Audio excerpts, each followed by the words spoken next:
السلام عليكم ورحمة الله وبركاته. الحمد لله وحده والصلاة والسلام على من لا نبي بعده. الحمد لله رب العالمين والصلاة والسلام على سيد الأنبياء وإمام المرسلين وعلى آله وأصحابه أجمعين. قال تعالى بعد أعوذ بالله من الشيطان الرجيم بسم الله الرحمن الرحيم إنهم فتية آمنوا بربهم وزدناهم هدى. وقال النبي صلى الله عليه وسلم في معنى الحديث من قرأ سورة الكهف يوم الجمعة كان له نور من تحت قدمه إلى السماء أو كما قال صلی اللہ علیہ وسلم. میرے محترم بھائی اور دوستو، قرآن پاک کی ایک عظیم سورۃ الکہف ہے. یہ بڑی عظیم سورت، اس سورت کو فتنوں سے بچانے والی سب سے عظیم سورت سمجھا جاتا ہے. یہ سورت 4 قسم کے قصوں پر مشتمل ہے. ہر دور میں تمام انسانوں کی، مسلمانوں کی اس میں کامل رہنمائی پائی جاتی ہے. ایمان کے اعتبار سے آزمائش آ جائے کیا کرنا ہے، مال کے اعتبار سے آزمائش آ جائے کیا کرنا ہے، علم کسی کو عطا ہو اس کی کیفیت کیا ہونی چاہیے، کسی کو اقتدار ملے اس کی کیفیت کیا ہونی چاہیے، کامل رہنمائی اللہ نے اس صورت میں عطا فرمائی ہے. اس صورت کا شان نزول سب سے الگ ہے، عجیب شان نزول ہے. حضور صلی اللہ علیہ وسلم جب مکہ مکرمہ میں نبوت کا اعلان فرمایا، مکہ والے تو اہل کتاب نہیں تھے، ان کے پاس تو کوئی سابقہ آسمانی کتاب نہیں تھی.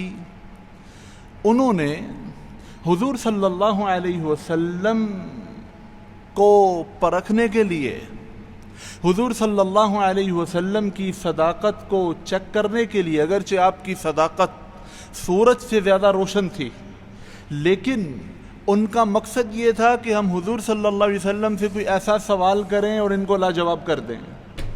انہوں نے اس بارے میں 2 آدمی مدینہ کے یہودیوں کے پاس بھیجے، کیونکہ مدینہ کے یہودی اہل کتاب تھے، تورات کا علم تھا ان کے پاس.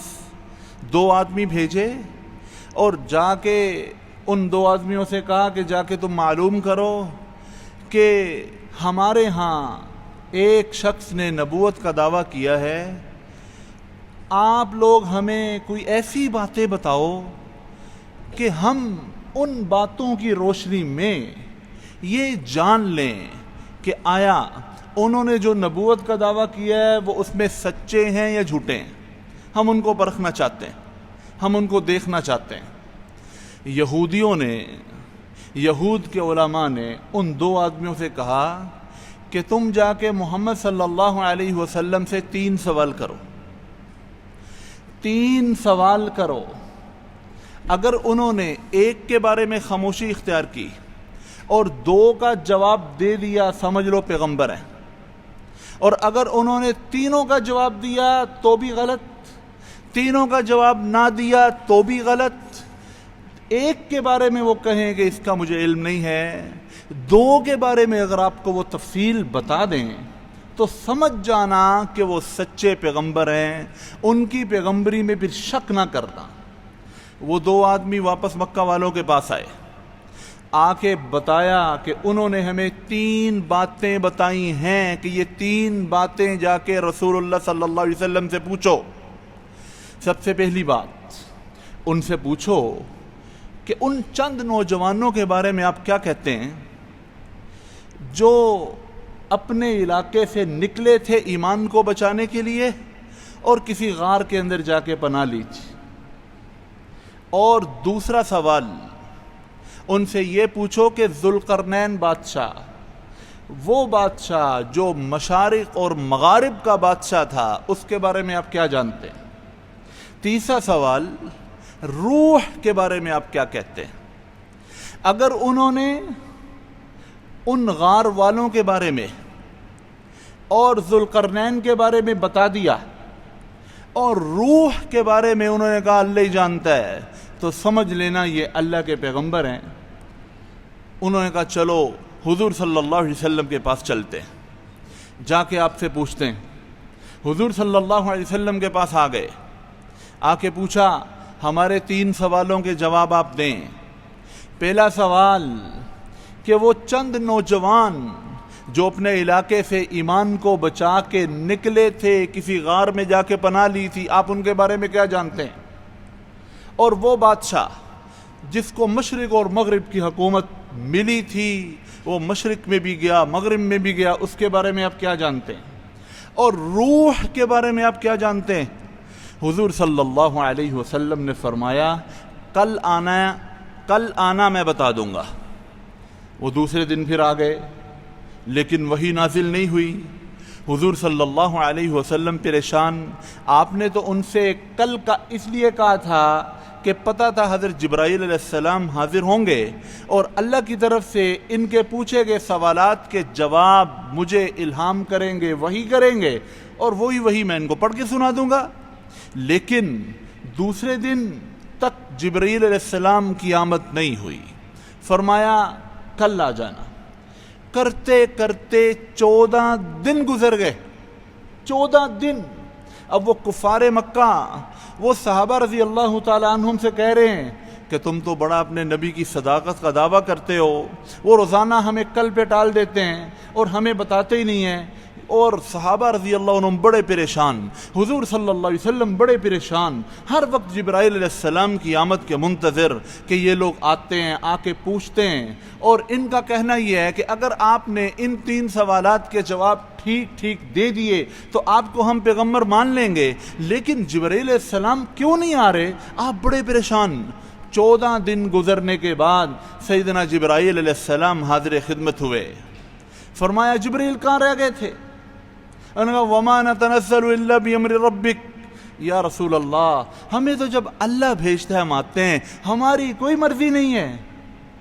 اور ایک آیت اللہ نے اس میں نازل فرمائی وَلَا تَقُولَنَّ لِشَيْءٍ إِنِّي فَاعِلٌ ذَلِكَ غَدًا إِلَّا أَن يَشَاءَ اللَّهُ، کہ یا رسول اللہ اصل میں آنے کی وجہ یہ تھی جو اس آیت میں اللہ نے بیان فرمائی ہے کہ آپ کفار مکہ سے یہ کہتے رہے کل آ جانا بتا دوں گا، لیکن انشاءاللہ آپ نے نہیں کہا، انشاءاللہ آپ نے نہیں کہا۔ تو اللہ نے اپنے نبی صلی اللہ علیہ وسلم سے فرمایا اے پیغمبر آپ کل کے بارے میں کوئی ایسی بات نہ کہا کریں کہ میں کل یہ کروں گا، مگر ساتھ انشاءاللہ ضرور کہا کریں، مجھے ساتھ لے کے چلا کریں۔ اب چونکہ حضور صلی اللہ علیہ وسلم سے بڑا مقرب کوئی نہیں، اس لیے حضور صلی اللہ علیہ وسلم جو انشاءاللہ کہنا بھول گئے، اس بھول کی وجہ سے 14 دن وحی منقطع ہو گئی۔ لیکن اللہ تعالیٰ نے حضور صلی اللہ علیہ وسلم کی برکت سے ہم سب کو یہ سبق یہاں سکھایا کہ تم مستقبل کا کوئی کام انشاءاللہ کے بغیر نہ کہا کرو کہ میں کروں گا انشاءاللہ۔ انشاءاللہ آپ نے 10 منٹ بعد 5 منٹ بعد کی بھی بات کرنی ہے، آپ کے انشاءاللہ میں آ رہا ہوں، انشاءاللہ۔ انشاءاللہ کو آپ اپنی عادت بنا لیجئے، کیونکہ اگر اللہ چاہے گا تو آپ وہ کر پائیں گے، اگر اللہ نہیں چاہے گا تو آپ نہیں کر پائیں گے۔ ساری کی ساری مخلوق کی اللہ کو بالکل ضرورت نہیں ہے، اور ساری کی ساری مخلوق کو اللہ تعالیٰ کی ہر وقت ضرورت ہے۔ اپنے مستقبل کے حوالے سے کوئی کام کوئی شخص یہ نہیں کہہ سکتا میں کروں گا۔ اللہ چاہے گا تو وہ کام کر پائے گا، اللہ نہیں چاہے گا تو وہ کام نہیں کر پائے گا۔ حضور صلی اللہ علیہ وسلم انشاءاللہ کہنا بھول گئے، 14 دن تک کافر آ رہے ہیں، آ کے پوچھ رہے ہیں، حضور صلی اللہ علیہ وسلم کی پریشانی بڑھتی چلی جا رہی ہے، صحابہ رضی اللہ تعالیٰ عنہم کی بے چینی بڑھتی چلی جا رہی ہے کہ جبرائیل علیہ السلام کیوں نہیں آ رہے، کافروں کو آقا صلی اللہ علیہ وسلم جواب کیوں نہیں دے رہے۔ کافر کہہ رہے ہیں کہ اگر ان کو یہ سچے پیغمبر ہوتے تو ان کو پتہ ہونا تھا، ان کو پتہ نہیں ہے، اس کا مطلب یہ ہے کہ العیاذ باللہ یہ پیغمبر نہیں ہے۔ اتنی بڑی بڑی باتیں ہو رہی ہیں، لیکن سکھایا کیا جا رہا ہے کہ انشاءاللہ کے بغیر کل کے حوالے سے، مستقبل کے حوالے سے کوئی بات نہ کی جائے۔ یعنی انسان جب انشاءاللہ کہتا ہے اس کو اللہ تعالیٰ کا استحضار نصیب ہوتا ہے، اللہ کی قدرت کا استحضار نصیب ہوتا ہے کہ اگر اللہ چاہے گا تو میں کر پاؤں گا، میں کچھ نہیں، میری طاقت کچھ نہیں، میرا اختیار کچھ نہیں۔ اس سورت کے شان نزول نے ہمیں یہ سکھایا ہے۔ اس سورت میں سب سے پہلے اللہ نے اصحاب کہف کا قصہ ذکر فرمایا۔ اصحاب کہف کا ایمان کا امتحان تھا، ہمیں اس میں نمونہ بتایا کہ اگر ایمان کے حوالے سے تم آزمائش میں ڈالے جاؤ تو یہ تمہارے سامنے نمونہ ہے۔ اس کے بعد دو آدمیوں کا قصہ، ایک باغ والے کا، ایک اس کے دوست کا۔ اس میں اللہ تعالیٰ نے ہمیں یہ سکھایا کہ اگر دولت اللہ تمہیں عطا فرما دے تو اس دولت کو اپنے زور بازو سے حاصل کی ہوئی دولت نہ سمجھنا، محض اور محض اللہ کا فضل سمجھنا۔ اللہ اپنے فضل سے ہی عطا فرماتا ہے، تم اپنے اختیار سے کچھ حاصل نہیں کر سکتے۔ تیسرا قصہ حضرت موسیٰ، حضرت خضر علیہ السلام کا۔ وہاں اللہ نے علم کے حوالے سے ہمیں رہنمائی عطا فرمائی کہ اگر تمہیں اللہ علم عطا فرما دے تو تمہارے جی کے اندر ایک ادنا برابر بھی بڑائی نہیں آنی چاہیے۔ علم کی بنیاد پر تم اپنے کو کسی طرح سے بڑا نہ کہنا۔ ہوا اس طرح کہ حضرت موسیٰ علیہ السلام کی قوم نے حضرت موسیٰ علیہ السلام سے پوچھا کہ اس وقت زمین پر سب سے بڑا عالم کون ہے؟ حضرت موسیٰ علیہ السلام اللہ کے برگزیدہ پیغمبر ہیں، رسول ہیں، صاحب کتاب ہیں، اللہ کے کلیم ہیں، اللہ سے جا جا کے ہم کلام ہوتے ہیں۔ اتنی بڑی شخصیت، اتنا بڑا درجہ، اور حضرت موسیٰ علیہ السلام کو یہ بھی معلوم تھا کہ اس وقت روئے زمین پر جو قرب اللہ نے مجھے عطا فرمایا ہے، جو فضل اللہ نے میرے اوپر کیا ہے، جو اللہ نے مجھے ہم کلامی کا شرف عطا فرمایا ہے، اس وقت پوری زمین پر اللہ نے مجھے سب سے بڑی ایک نبوت کا درجہ عطا فرما دیا ہے۔ حضرت موسیٰ علیہ السلام نے پوچھنے والے سے کہہ دیا کہ سب سے بڑا عالم میں ہوں، اور واقعتاً شریعت کے عالم حضرت موسیٰ ہی تھے، لیکن اللہ تعالیٰ کو حضرت موسیٰ علیہ السلام کی یہ بات پسند نہیں آئی۔ اللہ تعالیٰ یہ چاہتے تھے کہ موسیٰ علیہ السلام یہ کہیں کہ سب سے بڑا عالم کون ہے، اللہ ہی جانتا ہے۔ انہوں نے کہہ دیا سب سے بڑا عالم میں ہوں۔ پیغمبر کی کوئی بات دکھلاوے والی نہیں ہوتی، اس کی کسی بات کے اندر اخلاص مفقود نہیں ہوتا، وہ جو کہتا ہے وہ 100% سچ بولتا ہے۔ لیکن ان کو یہ کہنا چاہیے تھا، اللہ تعالیٰ بڑے لوگوں جو اللہ کے مقرب لوگ ہیں ان کی چھوٹی سے چھوٹی بات پر بھی اللہ تعالیٰ تنبیہ فرما دیتا ہے۔ انہوں نے کہا میں سب سے بڑا عالم ہوں۔ حضرت جبرائیل آ گئے، اللہ تعالیٰ نے حضرت موسیٰ علیہ السلام کو تنبیہ کی کہ آپ سے بھی بڑا ایک عالم، آپ سے زیادہ علم رکھنے والا بھی ایک اور بندہ ہے، آپ کیسے یہ دعویٰ کر سکتے ہیں کہ میں سب سے بڑا عالم ہوں؟ حضرت موسیٰ علیہ السلام نے فوراً ان سے ملاقات کا اشتیاق ظاہر کیا۔ اللہ تعالیٰ نے ان کو فرمایا کہ فلاں جگہ دریا کا ملتے ہیں، سنگم پہ ہمارا ایک بندہ تمہیں ملے گا، اس کو ہم نے تم سے زیادہ علم عطا فرمایا ہے۔ تو اللہ تعالیٰ نے حضرت موسیٰ علیہ السلام کا یہ کہنا کہ میں سب سے بڑا عالم ہوں پسند نہیں کیا۔ اہل علم کو اللہ نے متنبہ فرمایا کہ کبھی بھی کسی علم کی بنیاد پر دعویٰ نہ کرنا۔ اور چوتھا قصہ ذوالقرنین کا، جس میں طاقت کا امتحان، کہ اللہ نے ان کو اتنی طاقت عطا فرمائی، اتنا بڑا اقتدار عطا فرمایا کہ اگر اللہ کسی کو اقتدار عطا فرما دے، طاقت عطا فرما دے، اس کو کیسے چلنا چاہیے، اس کو وہ طاقت اور اقتدار لوگوں کی خدمت کے لیے لگانا چاہیے، اس میں کسی قسم کا غرور اور طاقت کا گھمنڈ نہیں ہونا چاہیے۔ اللہ تعالیٰ نے اس میں ہمیں یہ سبق عطا فرمایا ہے۔ سورہ کہف، اس کا ایک ایک قصہ عجیب سبق دیتا ہے۔ اللہ تعالیٰ کی قدرت کی نشانیوں سے یہ سورت بھری پڑی ہے۔ آپ اندازہ فرمائیں اصحاب کہف کا قصہ کتنا عجیب ہے۔ سب سے پہلا پیغام تو اللہ ہمیں اس قصے میں یہ دیتا ہے کہ ایمان کو بچانے کے لیے تم آخری حد تک جا سکتے ہو۔ سب سے بڑی چیز ایمان کو بچانے کے لیے یہ ہوتی ہے کہ آدمی سب کچھ چھوڑ کر ایمان کو بچانے کے لیے نکل جائے اور نامعلوم منزل کی طرف نکل جائے، جیسے اصحاب کہف کیا تھا۔ نوجوان تھے، انہم فتیتن، وہ نوجوان تھے، 20 سال 22 سال اس کے لگ بھگ ان کی عمریں تھیں، کیونکہ اللہ نے ان کو فتیتن کہا ہے۔ فتن نوجوان کو کہا جاتا ہے، 16 سے 20-22 سال کے نوجوان کو، وہ نوجوان تھے۔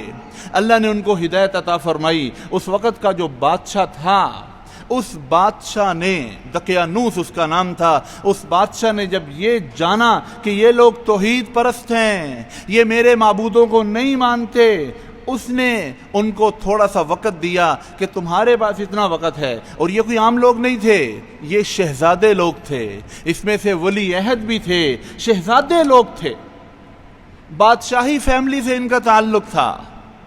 بادشاہ نے ٹائم دے دیا کہ اتنے دن تک تمہیں مہلت ہے، اس کے بعد میں تمہیں دربار میں بلاؤں گا، اگر تم نے میرے معبودوں کے سامنے سجدہ نہ کیا، اگر تم نے توحید کا اقرار نہ چھوڑا تو پھر میں تمہیں سزا دوں گا۔ انہوں نے کہا، ان کو بادشاہ کی عادت کا پتہ تھا، اس کی بت پرستی کے اندر جو اس کا تعصب تھا، ان کو اس کا علم تھا۔ انہوں نے آپس میں سوچا کیا کیا جائے۔ یہ وہاں سے نکل کھڑے ہوئے، انہوں نے کہا ایمان بچانا چاہیے، ولی عہدی اور سب مال و دولت اور عیش و عشرت اس کو چھوڑ کر یہ سب بے سر و سامانی کے عالم میں صرف اور صرف ایمان بچانے کے لیے پہاڑوں کی طرف نکل گئے، اردن کے پہاڑوں کی طرف نکل گئے۔ پہاڑی سلسلے ہیں وہاں ایک غار تھی، اسی غار کی طرف ان کو منسوب کر کے اصحاب کہف کہا جاتا ہے۔ کہف غار کو کہتے ہیں، سورۃ الکہف غار کی طرف اشارہ ہے، اور ان کو اصحاب کہف غار والے کہا جاتا ہے۔ اللہ نے یہ ہمیں سمجھایا کہ ایمان بچانے کے لیے تم سب کچھ چھوڑ سکتے ہو، ہر چیز کا سودا کر لینا، لیکن ایمان کا سودا نہ کرنا۔ ایمان سب سے قیمتی متاع ہے، ایمان کو بچانے کے لیے تم سب کچھ چھوڑ دینا، لیکن ایمان نہ چھوڑنا، جیسے اصحاب کہف نے چھوڑا تھا۔ اب اصحاب کہف اس غار کے اندر چلے جاتے ہیں، راستے میں کتا بھی ان کے ساتھ ہو لیتا ہے۔ وہ کتا ان کی ملکیت نہیں تھا، وہ کتا اللہ کی طرف ہی ان کے ساتھ چل پڑا، اور جس طرف وہ جا رہے تھے کتا بھی ان کے ساتھ جا رہا تھا۔ اس غار کے اندر جا کے انہوں نے پناہ لی، اور اللہ نے ان پہ نیند کو طاری فرما دیا۔ اللہ فرماتا ہے 309 سال تک وہ سوتے رہے، 309 سال تک گہری نیند سوتے رہے۔ آپ اندازہ فرمائیں 309 سال کتنی بڑی مدت ہے۔ اب 309 سال گزرے ہیں، لیکن غار کے اندر اللہ نے وقت کو روک دیا۔ جو 20 سال کا تھا وہ 309 سال کے بعد جب اٹھا ہے، یہ نہیں کہ وہ بوڑھا ہو چکا تھا، یہ نہیں کہ اس کے بال بہت لمبے ہو چکے تھے، اس کے ناخن بہت لمبے ہو چکے تھے۔ 309 سال کے وقت تک اللہ رب العزت نے غار کے اندر کے موسم کو ایک جگہ روک دیا۔ باہر پوری کائنات کے اندر چینجنگ آ رہی ہے، دن رات اور صبح شام، اور لوگ مر رہے ہیں، اور نسلوں کی نسلیں قبروں کے اندر پہنچ رہی ہیں، لیکن یہ لوگ اللہ تعالیٰ کی امان کے اندر اللہ کے حکم سے 309 سال تک سوئے ہوئے، اور اللہ نے وقت کو روکا ہوا ہے۔ وَنُقَلِّبُهُمْ ذَاتَ الْيَمِينِ وَذَاتَ الشِّمَالِ، اللہ فرشتوں کو بھیجتے ہیں، فرشتے ان کو کروٹیں بھی دیتے ہیں، وہ خود کروٹیں لے رہے ہیں، لیکن ایسی گہری نیند سوئے ہوئے ہیں کہ ان کو ہوش ہی نہیں۔ اور اللہ نے ان کے کتے کا ذکر فرمایا۔ اب مثال کے طور پر 3-4 مہمان آپ کے پاس آتے ہیں، ان کے پاس ایک کتا ہے، آپ لوگ ان سے پوچھتے ہیں کہ آپ کتنے لوگ ہیں، وہ یہ نہیں کہتے کہ ہم 4 لوگ ہیں، ہمارا کتا 5واں ہے، کیونکہ یہ عجیب سی بات لگتی ہے کہ ایک آدمی اس کے ساتھ، وہ کتے کو بھی ساتھ بتائے کہ میرا کتا بھی ساتھ ہے، وہ صرف اپنا بتائے گا، مہمان اپنا بتائیں گے، اپنے کتے کو اپنے ساتھ وہ شامل نہیں کریں گے، لیکن اللہ نے سورہ کہف میں 4 دفعہ اس کتے کا ذکر فرمایا۔ کیوں؟ اگر کتا بھی صالحین کی صحبت اختیار کرتا ہے، اس کا ذکر بھی قرآن میں آ جاتا ہے۔ نیک صحبت کا اثر دیکھیے آپ، کہ اللہ والوں کے ساتھ رہنا، اللہ والوں کی حفاظت کرنے میں اس کتے نے ایک کردار ادا کیا، پہرے پہ بیٹھ گیا۔ اللہ تعالیٰ نے اس کا 4 دفعہ سورہ کہف کے اندر ذکر کر دیا، صرف اور صرف کہ نیک لوگوں کی صحبت اس کو نصیب ہوئی۔ اگر کسی آدمی کو اللہ والوں کی صحبت نصیب ہوگی، اللہ کو وہ کتنا محبوب ہوگا۔ اللہ کو نیک لوگوں کی صحبت میں بیٹھا ہوا کتا اتنا پسند آ گیا کہ اللہ نے اس کو 4 جگہ قرآن پاک کے اندر سورہ کہف میں ذکر فرما دیا۔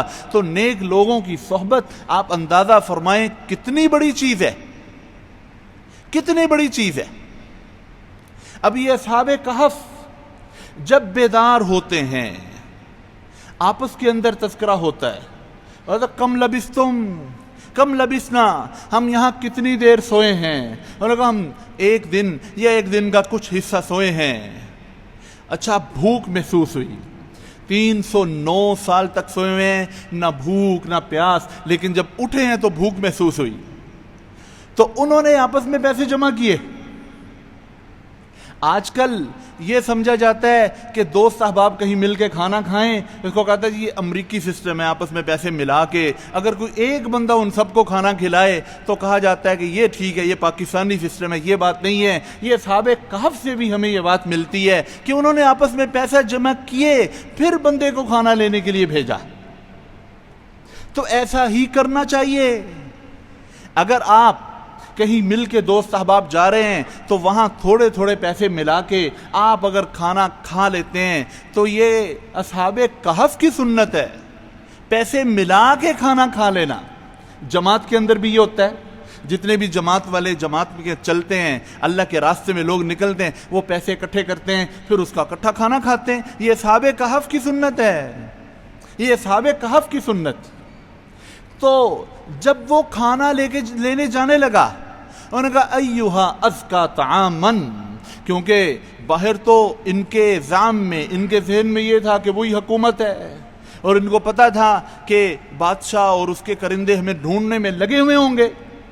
ان کو کیا پتا کہ 309 سال کا عرصہ گزر گیا، ان کو کیا پتا کہ 13 سلطنتیں گزر چکی ہیں، 14واں بادشاہ آیا ہوا تھا، دقیانوس 14 بادشاہ پہلے گزر چکا تھا، ان کی وہ کرنسی وہ تبدیل ہو چکی تھی۔ اللہ تعالیٰ نے ایسا اپنی قدرت کا مظاہرہ کیا، اپنی قدرت کا ایک مشاہدہ کروایا۔ اب وہ بندہ اپنی وہ کرنسی لے کے کھانا لینے کے لیے جب بازار جاتا ہے، اور یہ ساتھی کہتے ہیں کہ بھائی کوئی پاکیزہ کھانا لے کے آنا، کیونکہ باہر کافرانہ ماحول ہے، اگر کوئی کافر کسی جانور کو ذبح کرتا ہے تو وہ حلال نہیں ہوتا، مسلمان کا ذبیحہ حلال ہے۔ تو فرمایا کسی کافر کا ذبیحہ نہ لے کے آنا، پاک کھانا، کوئی دال وغیرہ لے کے آ جانا، کوئی ایسی چیز لے آنا جس میں دل کی تسلی ہو کہ پاکیزہ کھانا ہے۔ پاکیزہ کھانا بہت ضروری ہے۔ تو خیر وہ کھانا لینے کے لیے گیا، انہوں نے اپنی کرنسی جب نکال کے دکھائی، انہوں نے کہا یہ کون سی کرنسی لے آئے بھائی؟ تو اس پہ وہ پرانے بادشاہ کا نام اور اس کے زمانے کے کوئی آثار تھے، اور انہوں نے یہ بھی سن رکھا تھا کہ 300 سال پہلے چند نوجوان نکلے ہیں، ان کا کوئی نام و نشان نہیں ملا، اور وہ بادشاہ کے خاندان کے شہزادے لوگ تھے۔ تو وہاں سے بات کھلی اور لوگوں کو پتہ لگا، اللہ نے اپنی قدرت کو دکھایا۔ تو ایمان کو بچانے کا اللہ تعالیٰ نے یہاں راستہ دکھایا ہے۔ سورہ کہف بڑی عظیم سورت ہے، اس کی بے شمار فضیلتیں ہیں۔ حضور صلی اللہ علیہ وسلم نے ارشاد فرمایا، جو شخص جمعے والے دن سورہ کہف پڑھتا ہے، جو شخص جمعے والے دن سورہ کہف پڑھتا ہے، اس کے قدموں کے نیچے سے لے کے آسمان تک ایک نور کا حالہ بن جاتا ہے، نور کا ستون بن جاتا ہے، اور یہ نور قیامت والے دن اس کے لیے روشنی کا سامان ہوگا، اور پچھلے جمعے سے لے کے اس جمعے تک کے اس بندے کے گناہ معاف کر دیے جائیں گے۔ سورہ کہف اتنی عظیم چیز ہے، ہمیں وہ نور نظر نہیں آتا، اللہ کے فرشتوں کو نظر آتا ہے، اللہ تعالیٰ کو نظر آتا ہے۔ فرشتے جب زمین پر دیکھتے ہیں اتنا لمبا ستون، جس نے سورہ کہف جمعے والے دن پڑھی ہوتی ہے، اس کے قدموں کے نیچے سے لے کے آسمان تک ایک نور کی لائٹ نکل رہی ہوتی ہے، آسمان کے فرشتوں کو سمجھ آ رہی ہوتی ہے یہ وہ خوش قسمت لوگ ہیں، یہ وہ خصوصی لوگ ہیں جنہوں نے سورہ کہف کی تلاوت کی تھی۔ حضور صلی اللہ علیہ وسلم نے ارشاد فرمایا، جس نے سورہ کہف شب جمعہ میں پڑھی، اس سے لے کر خانہ کعبہ تک اللہ تعالیٰ سارے راستے کو روشن کر دیتا ہے، خانہ کعبہ تک وہ سارا راستہ روشن ہو جاتا ہے۔ اور ایک حدیث میں حضور صلی اللہ علیہ وسلم نے فرمایا، جس نے سورہ کہف پڑھی، سورہ کہف اس کے لیے اگلے جمعے تک، یعنی کہ 8 دن اس کے لیے نور ہی نور ہوگی۔ اور حضور صلی اللہ علیہ وسلم نے، حضرت علی رضی اللہ تعالیٰ عنہ فرماتے ہیں، حضور صلی اللہ علیہ وسلم نے ارشاد فرمایا، جو شخص سورہ کہف پڑھے گا وہ اگلے 8 دن تک تمام فتنوں سے محفوظ ہوگا۔ اور ایک اور روایت میں فرمایا کہ جو شخص سورہ کہف پڑھے گا، اگر اگلے 8 دن تک دجال بھی نکل آتا ہے تو اللہ تعالیٰ اس کو دجال سے محفوظ رکھے گا۔ حضور صلی اللہ علیہ وسلم نے ارشاد فرمایا، جس نے سورہ کہف کی پہلی 10 آیات یاد کر لی، پہلی 10 آیات یاد کر لی، اللہ تعالیٰ اس کو دجال کے فتنے سے محفوظ رکھے گا۔ ایک روایت میں آتا ہے، جس نے آخری 10 آیات یاد کر لی تو دجال اگر اس کی زندگی میں نکل آیا تو اللہ دجال کو اس پر مسلط ہونے نہیں دے گا۔ اور ایک روایت میں فرمایا کہ جس نے اس کی پہلی 3 آیات یاد کر لی، اللہ اس کو دجال کے فتنے سے محفوظ رکھے گا۔ یعنی حضور صلی اللہ علیہ وسلم کی احادیث کو اگر آپ دیکھتے ہیں، حضور صلی اللہ علیہ وسلم کو کتنا شوق ہے، آپ صلی اللہ علیہ وسلم کی کتنی چاہت ہے کہ میرے امتی سورہ کہف یاد کر لیں۔ اور اگر کوئی بندہ پوری یاد نہیں کر سکتا تو دوسری حدیث میں فرمایا کہ 10 آیتیں یاد کر لو۔ اگر تمہیں پہلے والی 10 آیات یاد کرنا مشکل لگتی ہیں، آخری والی 10 آیات یاد کر لو۔ اگر 10 آیات بھی تمہیں مشکل لگ رہی ہیں تو 3 آیات یاد کر لو، 3 آیات یاد کر لو، اللہ تمہیں دجال کے فتنے سے محفوظ رکھے گا۔ اس امت پر سب سے بڑا جو فتنہ رونما ہونے والا ہے وہ دجال کا فتنہ ہے، دجال کا فتنہ ہے۔ سورہ کہف پڑھنے والا دجال کے فتنے سے محفوظ رہے گا۔ سورہ کہف پڑھنے والا اللہ کے نور میں، اللہ کا نور اس کو ڈھانپے رکھے گا، اللہ کے نور سے وہ روشن رہے گا۔ اور آپ سمجھ سکتے ہیں کہ جو بندہ سورہ کہف پڑھے گا، اللہ کی اس پہ کتنی رحمتیں نازل ہوں گی، کتنی رحمتیں نازل ہوں گی کہ اللہ نے اس کو اتنی بڑی نورانیت عطا فرما دی ہے، ہر طرح کے فتنوں سے اللہ اس کو محفوظ رکھے گا۔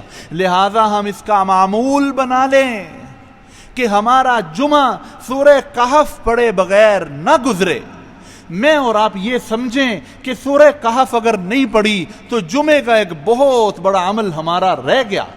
اگر آپ کے پاس اتنا وقت نہیں کہ آپ پوری سورہ کہف پڑھ سکتے ہیں تو کم از کم 10 آیات پہلی، 10 آیات آخری پڑھیں۔ سورہ کہف پہ حاضری ضرور لگوائیں۔